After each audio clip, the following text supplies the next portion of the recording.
मित्रों, क्या आपको पता है गौ माता ने समस्त स्त्रियों को ऐसा कौन सा श्राप दिया था जिसकी वजह से आज तक समस्त नारी जाति को वह श्राप भोगना पड़ रहा है।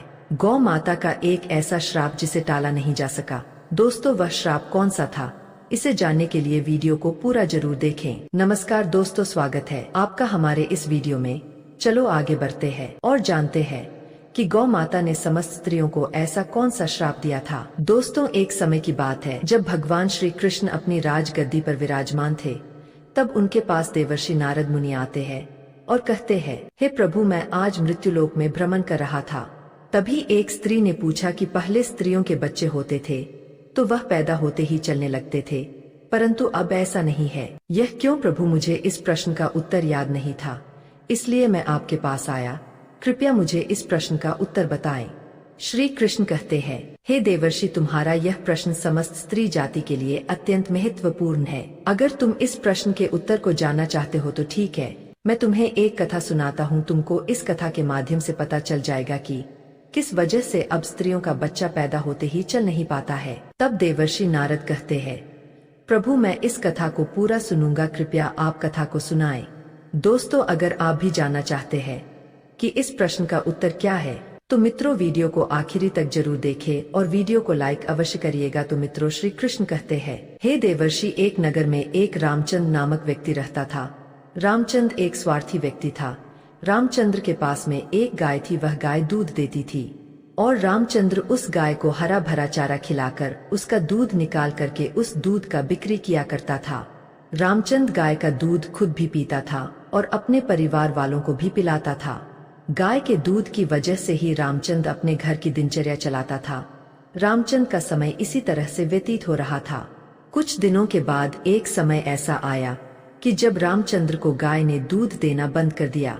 जैसे ही गाय ने दूध देना बंद कर दिया तो इधर रामचंद्र ने उस गाय को चारा डालना बंद कर दिया। और एक दिन ऐसा आ गया कि उस दिन रामचंद्र ने गाय को बहुत मारा पीटा और उसने उस गाय को घर से ले जाकर जंगल में छोड़ दिया। अब वह गाय बेचारी अकेली पड़ गई। बेचारी अकेली जंगल में इधर उधर घूमती फिरती है और एक दिन जंगल में बने एक मंदिर के पास में पहुंचती है और भगवान से विनती करते हुए कहती है, भगवान, मैं आपसे यह विनती करती हूँ कि हमें गाय की योनि में डालकर कितना गलत काम किया है। श्री कृष्ण कहते हैं, हे देवर्षि, वह गाय कहती है, देखिए, जो आपकी 84 लाख योनियों में सर्वश्रेष्ठ योनि मानव की है, वह कितना पाप और कितना दुष्कर्म करता है। वह गाय आगे कहती है, जब तक मैं दूध देती रही तब तक उस व्यक्ति ने मुझे अपने घर पर रखा, हरा भरा चारा खिलाया। जैसे ही मैंने दूध देना बंद कर दिया, उसके बाद में उसने मुझे चारा भी नहीं डाला। इतना ही नहीं, उसने तो मुझे घर से बाहर ही निकाल दिया। अब मैं इधर उधर भटक रही हूँ। अब जंगल में चारा खा करके अपने पेट को भरती हो। हे भगवान, आपने जो सर्वश्रेष्ठ योनि बनाई है, यह तो कितनी स्वार्थी और लालची योनि है। तब श्री कृष्ण कहते हैं कि ही देवर्षि नारद, धीरे धीरे समय व्यतीत होता चला गया। गाय बेचारी इधर उधर भटकती रही। जब भी वह गाय रामचंद्र के द्वार पर आ जाती है तो रामचंद्र ने लाठी लेकर के उस गाय को जंगल की तरफ, खेतों की तरफ भागा देता था। श्री कृष्ण कहते हैं, हे देवर्षि, धीरे धीरे जब वह गाय एक दिन गर्भवती हो जाती है तो अब जैसे ही 3-4 महीने का गर्भ हुआ है तो उसी जंगल से एक स्त्री गुजर रही थी। उस स्त्री ने जैसे ही उस गाय को देखा, उसने मन में सोचा कि यह गाय तो गर्भवती है। मैं एक काम करती है, इस गाय को मैं पाल लेती हूँ। जब इसका बच्चा हो जाएगा तो यही गाय मुझे दूध देने लगेगी। तब मैं इसका दूध खुद पीऊंगी और अपने परिवार वालों को भी दूंगी और बिक्री भी करूंगी। लेकिन जैसे ही वह स्त्री उस गाय को पकड़ने के लिए अपने पति को बुलाने के लिए जाती है और जब तक उसका पति वहां पर आता है तब तक वह गाय वहां से चली जाती है। धीरे धीरे और समय व्यतीत होता गया। श्री कृष्ण कहते हैं, हे देवर्षि, जब उस गाय के प्रसव का समय नजदीक आ गया तब वह एकांत जंगल में सुरक्षित जगह पर जाकर के उस गाय ने एक बछड़े को जन्म दिया। श्री कृष्ण कहते हैं कि हे देवर्षि, प्रसव के कुछ समय बाद वही स्त्री उसी जंगल में घास काटने के लिए गई हुई थी। जैसे ही उसने दूर से देखा कि एक गाय ने अपना बच्चा जन्म दिया हुआ है, तब वह स्त्री उसके पास गई और उसने ध्यान से उस गाय को देखा तो बोली कि अरे, यह तो वही गाय है। इस गाय ने तो बछड़ा दे ही दिया, चलो अच्छा हुआ। वह स्त्री सोचती है, अब मैं इस गाय को पकड़कर अपने घर पर अवश्य ले जाऊंगी।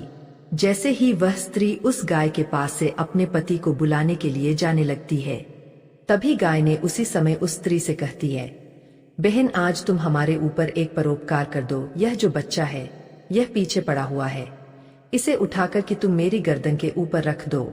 मैं अपने बच्चे को लेकर कि किसी सुरक्षित जगह पर चली जाऊंगी, क्योंकि यह मेरा बच्चा 8 महीने बाद चलने लायक हो पाएगा, 8 महीने बाद अपने पैरों पर चलेगा। श्री कृष्ण कहते हैं, हे देवर्षि नारद, जैसा अब भी है ऐसा पहले नहीं था। पहले गाय का बच्चा 8 महीने के बाद ही अपने पैरों पर चलने लायक हुआ करता था। श्री कृष्ण कहते हैं, हे देवर्षि, लेकिन जैसे ही उस स्त्री ने गाय की बात सुनी तो बहुत बहुत जोर जोर से हंसने लगी और कहने लगी, तुम्हारा बच्चा इतना गंदा है, इतनी गंदगी में पड़ा है, मैं तुम्हारे बच्चे को उठा करके तुम्हारे कंधे पर क्यों रखूं? मैं तुम्हारे ऊपर यह परोपकार क्यों करूं? जैसे ही उस स्त्री ने उस गाय का बहुत मजाक बनाया। उस समय गाय बेचारी असहाय थी, वह अपने बच्चे को उठा नहीं सकती थी। श्री कृष्ण कहते हैं कि हे देवर्षि, उसी समय दुखी होकर की गाय ने श्राप दे दिया।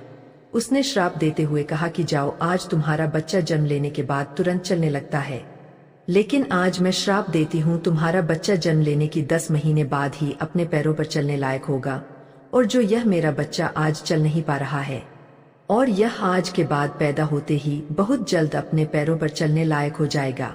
श्री कृष्ण कहते हैं, हे देवर्षि, इसी श्राप के कारण स्त्रियों का बच्चा जन्म लेते ही अपने पैरों पर चल नहीं पाता। दोस्तों, सतयुग में सुखदेव पैदा होने के तुरंत बाद ही अपने पैरों पर चलने लगे थे और वेदव्यास भी जन्म लेने के तुरंत ही बाद अपने पैरों पर चलने लगे थे।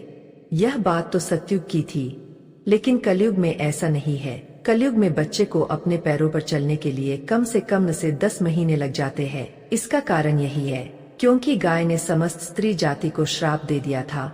उसी दिन से समस्त स्त्रियों के जो बच्चे पैदा होते ही चलने लग जाते थे, उनकी प्रक्रिया वहीं पर रुक गई। गाय के श्राप के कारण ही स्त्री का बच्चा 9 या 10 महीने बाद ही चलने लायक, अपने पैरों पर खड़े होने लायक बन पाता है और गाय का बच्चा उसी दिन से अपने पैरों पर चलने लायक हो जाता है। इसीलिए किसी की आत्मा को कष्ट नहीं देना चाहिए और यही सनातन धर्म का सबसे बड़ा धर्म है। गोस्वामी तुलसीदास ने लिखा है, दोस्तों, दूसरे के दुख में दुखी हो जाना, दूसरे के काम आना सबसे बड़ा धर्म माना गया है, तो इसलिए हमें असहाय पशु की पक्षियों की सहायता करनी चाहिए। गाय के श्राप की वजह से ही जितनी भी पशु पक्षी है, उन सबके बच्चे जन्म लेने के तुरंत बाद चलने लग जाते हैं, लेकिन स्त्रियों के बच्चों पर इसका विपरीत प्रभाव पड़ा कि जन्म के तुरंत बाद स्त्री का बच्चा चलने लायक नहीं बन पाता। एक स्त्री की गलती से आज समस्त मानव जाति की महिलाओं को श्राप का खामियाजा आज भी भुगतना पड़ रहा है। मित्रों, आपको यह जानकारी कैसी लगी हमें कमेंट में अवश्य बताइएगा और कमेंट में जय श्री कृष्णा अवश्य लिखना। साथ ही अगर आप हमारे चैनल पर नए हैं तो चैनल को सब्सक्राइब अवश्य कर लेना। हो सके तो इस वीडियो को ज्यादा से ज्यादा लोगों तक शेयर अवश्य करें। वीडियो देखने के लिए आपको दिल से धन्यवाद।